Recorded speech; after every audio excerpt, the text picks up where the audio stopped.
Hello YouTube, Robin Hood Bricks here, and today I'm going to get on with part 2 of my supermarket build by actually making a start on the supermarket itself, the ground floor. Good. So in part 1 of this build, we didn't do anything supermarket-y really at all. We focused on the top part of the building, combining the upper floors from 2 corner garage sets. So we've got a 4-storey upper building, and we got rid of the garages themselves, but extended the kind of footprint of the build to square it off really, to give us a lot more space to work with for our supermarket, which will need a bit more room than that garage did. And as a result, we've got this really nice, pretty kind of veranda or balcony area that's accessed from, well, 1 floor up.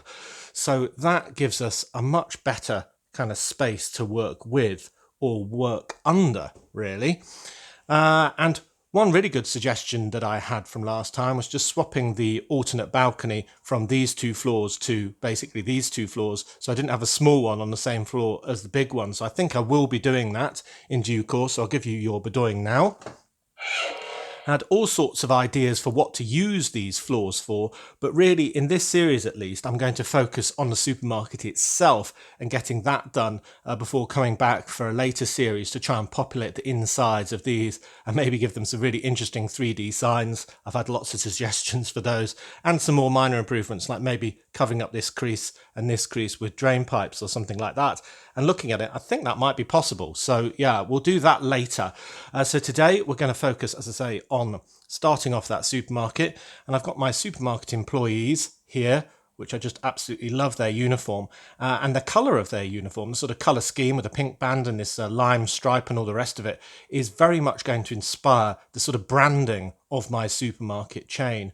And I'm also going to be using lots of stickers from the sticker pack and all sorts of stuff like that. I've hooked out all sorts of ones that might be appropriate for this build, including these green city food market ones. So I'll be using those.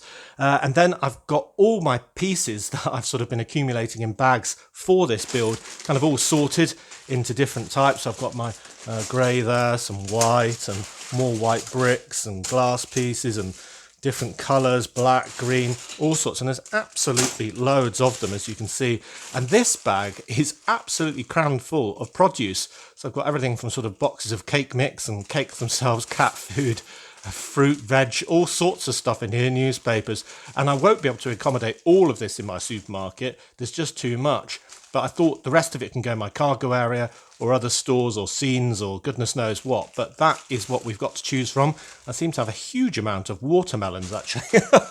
Good problem to have. Grey, brown, lime and all the rest of it. And I've also got a handful of customers to add as well. So we've got everything we need. So we may as well make a start on this base plate. And what I think I'll do is start kind of on one wall and then kind of work towards the front corner. So I'm going to start with kind of the freezer or fridge aisle, which will have all this sort of big glass cabinets absolutely chock full of frozen and fresh produce. Well, I'm kind of starting as you would any modular, I suppose, with the kind of tile layer at the very bottom. And I'm just going to focus on kind of this quarter of the base plate for today. But yeah, I'm doing the checked floor, which will be grey and tan. And I figure that's quite drab, and you might think, ooh, that sounds a bit dingy, but that's kind of what I'm going for, because a lot of these supermarkets are a bit dingy and a bit grubby. So I think that's going to be quite a good look, actually. And it's quite interesting building this, actually, because I designed it on LDD quite a long time ago. So while I'm following the plans on my computer, basically it all seems a bit sort of new to me because I can't remember all the detail that I crammed in, and believe me, there's absolutely loads of detail. So I'm going to be using these 2x16 plates here just to create the base of a row of deep freezes, sort of freezers and fridges and all that for all our fresh produce. But then there'll be another sort of stand here for different type of produce that's going to be facing in that way. I've already started this rack here that's going to be showing something else facing in that way. On the outside, we've got the beginning of an ATM machine. So absolutely every square inch is packed and stacked in the way I like it. So yeah, there's going to be loads and loads of detail. Right, so I need to find my light grey tiles next. Okay, grey tiles in, and where better to take them from than one of our garages that we don't need anymore. And I've also started building up the wall, and these bits will be the inside of 4 big glass refrigerated units. And for the back wall of those, I'm using these panel pieces just so we can get a bit more depth without interfering too much into the building. I don't want to have great big deep cabinets that take up loads and loads of space. And the reason why I'm using them is so, well, I can orientate my product slightly at an angle, because if they're all completely facing forward because they're built up right against the wall, then it'll look very unnatural, I think. So this way I can have some sort of tilted back or at different angles so it looks a lot more natural. So I've got 1 row of those along the bottom, and whatever I use, it looks relatively seamless on the back with this nice dark red stripe. And then I'm going to start mixing it up on the next sort of layer, and you can see I've got a bracket there so I can hold some pieces kind of tile side forward, and then I'll have some more normal ones, say there and there, and then here I've got some slightly taller products here and shorter ones there or something like that, and I think that will give me a very varied kind of look. Right, so continuing onwards, let's probably put the products in next, I guess. Well, I'm very lucky with the choice of parts that I've got available to me for this part of the build that I've been collecting on all of my weekly brick hauls. But I do need to focus on the ones that would be in a frozen cabinet and 3 chilled cabinets, I think, for this part of the build. So I've got 4 orange juice cartons here, some wine that's very important, as any mum or dad will tell you. Then I've got these 1x1 bricks with an eye on in green, which I guess is just a brand. It's much better than having just a blank brick, I think, in there. And I've got a yellow one as well, so maybe that's the frozen version of the same thing, and some bottles at the end there. So that is my bottom shelf. And then for the next shelf, I've got all sorts of stuff going on. A strategic brick that's going to be holding on the side of the cabinet in due course, and a fresh sandwich, some water bottles, some whatever they are in different flavours, milk in 2 different types, maybe one's full fat and one's semi-skimmed or something.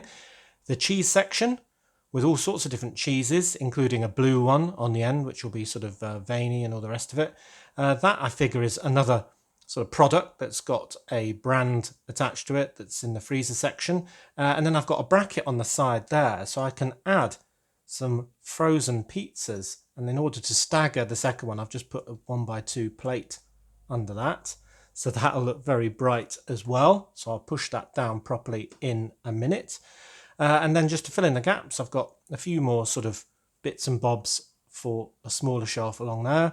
And then I've got some packets of meat that will be for sale. So these are different cuts of meat, maybe they're steaks or something like that. And I can angle those into that area that I've made available from the panels, of course. So it's a bit wobbly at the moment. I don't want to push it down on camera, but there we go. It'll look roughly like that. Cool, very colourful and bright. So next, obviously, I need to put on the 4 doors in front of that, and then I can start working on the right-hand inner display and the left-hand inner display as well. Oh, and the sort of top bit of the cabinet, I suppose. Yeah, so I think finishing the cabinet might be the best plan to start with, and I figure I've got to use trans blue glass just so they look more authentic, even though that does hide some of the colours that we've put in all of those products. But yeah, I think that looks appropriate. Then we can secure those in place using 2x3 bricks here to the wall. And then in the gaps, I'm going to use these modified bricks, but I've chosen old grey just so it's a bit more sort of mottled and sort of dingy in its colour scheme, and that's to sort of go with the idea of the floor being dingy and everything being kind of a little bit run down. So they can go there. It's only a very subtle difference, but I had them, so I thought I may as well make that distinction. And then I can bring all of these units back into line with the wall by adding these large slope pieces, some of which need a good press to get them in place. And then this last one, I'm going to put a 1x2 modified brick in that gap there for the end. And that's to coordinate with the one on the product level here, to take some 1x8 tiles so we can make a nice end to this cabinet like that without taking up a whole nother stud and making them look really chunky. So that's just a little bit to make that cleaner, that edge there. Cool, so there are our fridge and freezer units. And now I'm going to move on to this section here. And I figure all these stores usually have a very small and kind of, well, inadequate, I suppose, toy section. And I thought I could use some of the wonderful stickers on the sticker pack just to maybe have this toy logo above here. And then maybe the smaller one on that little lip down there. And then this would be a shelf of toys where I can put some, well, obviously Lego sets. Now these are the sort of old box type, but I've got 3 different ones there that I can kind of prop in that gap in there. So that's what I'm going to do next. Get sticking. All right, so stickers on. There's the main one on a 1x4x3 brick. It's not across different bricks, don't worry. And there's the small one on the inside of that panel piece down there. And I've put the panel that way round because that way I can kind of slide in these toys. And that's why I've used this 1x4x3 panel that doesn't have the side supports. It's the older type, and that means that it can accommodate that many toys, which I think is quite a nice number. It might be better to get one that's slightly different colour so they don't all look like one great big box, but yeah, I still like it. Then we can kind of build up the wall and build the other side. And then I figure on the top of this, we need a security camera. So I've just got a sort of set up with plates there so we can accommodate a camera kind of on an arm, angled down, looking at all of the shoppers suspiciously. That looks good fun. And then I can start tiling the very top of that wall and pinning that in place like that. So that will be the full height of our building, and this will be going over a door into the storeroom in due course. So yeah, that's looking good, that corner. I think I should do the ATM next. Oh yes, I really like that toy section. It's going to be sandwiched in between the freezer units and something else, but I think that's really appropriate for the sort of store that this is. So yeah, I'm liking that. Just a tiny slice of kind of branding in the corner there. But now I want to move to the outside wall. So we'll have basically a line of windows all along here, making the outside of the shop. But on this solid piece of wall on the end, I want to have an ATM or a cash machine. And the branding that I'm going to use is this from the Space Police line. It's for the Asteroid Bank. Oh, we've got a wonderful asteroid with the kind of pun on the classic space logo, an ATM written there, and it's on this nice purple colouring. So I thought I would move it from the original blue tile that the piece comes on onto a dark purple one using my patented hot tea technique. And yeah, that's a lot better. So I'm going to kind of have that as a repeating theme throughout my city, though this will be the first one and it will feature that purple colour. So I'm going to add a cheese wedge piece down here for the bottom bit, and then I'm going to have this set up here, and the combination of that cheese wedge piece and these kind of curved round bits here will make a very thin slot which you'll get your money out from, and that's where you put your card in and you type in your figures. And I've done that on a purple cheese wedge piece as well, so then the clear part of the sticker kind of shows through purple as well to keep that branding up. And that's from that ATM Heist Spider-Man set, as is this, which is a big sort of picture telling you where to put your card in basically. But I think that's quite good branding to have there. And I've just got the panel behind there in case the screen needs that extra space on the back. So there we go. Then I can have a kind of angled side on there, an angled side on there, and then the top bit here, like that. Just need to lift that up to kind of pin it in. There we go. And then I can put my ATM sign above that. And I'm hoping this is a little build that I'll be repeating, as I say, to have elsewhere. So you'll see several of those around Brick Nottingham. And then I can just pin the whole thing in place with a white brick, and we're pretty much there. So yeah, that's a really nice small piece of detail as well. Yeah, so I'll have the glass coming out there, another internal section there, and it's already looking very packed and stacked. I like it. All right, well, just to finish off that whole section then, I'll do some more white walls, and then we've pretty much finished a slice, albeit with a jagged edge kind of on both sides, of the supermarket. And to add a bit of life, let's add one of our shop assistants, giving us a wave still, and maybe one of the customers, this biker dude, opening one of the fridges to get at some milk, because even tough bikers drink milk. And he can have his basket on the floor with a watermelon in it, because I've got so many. I need to get rid of them. They must be on special. But let's have a look at what we did. We did a great big row of freezer units and fridge units that look absolutely great with all their contents in. I think some of the details kind of lost in there, the cheese piece and so on. But you get the idea, and it's really nice if you do take the time to look at it. I really like the frozen pizzas on the side, for example. And then we've got a nice toy section here that's going to be sandwiched in between that and the next section. We've got these nice dirty grills on the top of the fridges, our security camera, another corner here that will be filled up next time. And then on the outside as well, we've got our ATM, which I think is really good branding, and that nice dark purple colour for the asteroid bank. And even with all that detail, we've got, don't know what that's doing there, we've got a very clear and clean exterior, which is very nice indeed, because I do like to do that with all of my modular builds, unlike Lego sometimes. Anyway, do tell me what you think, or if there's any room for improvement on this section.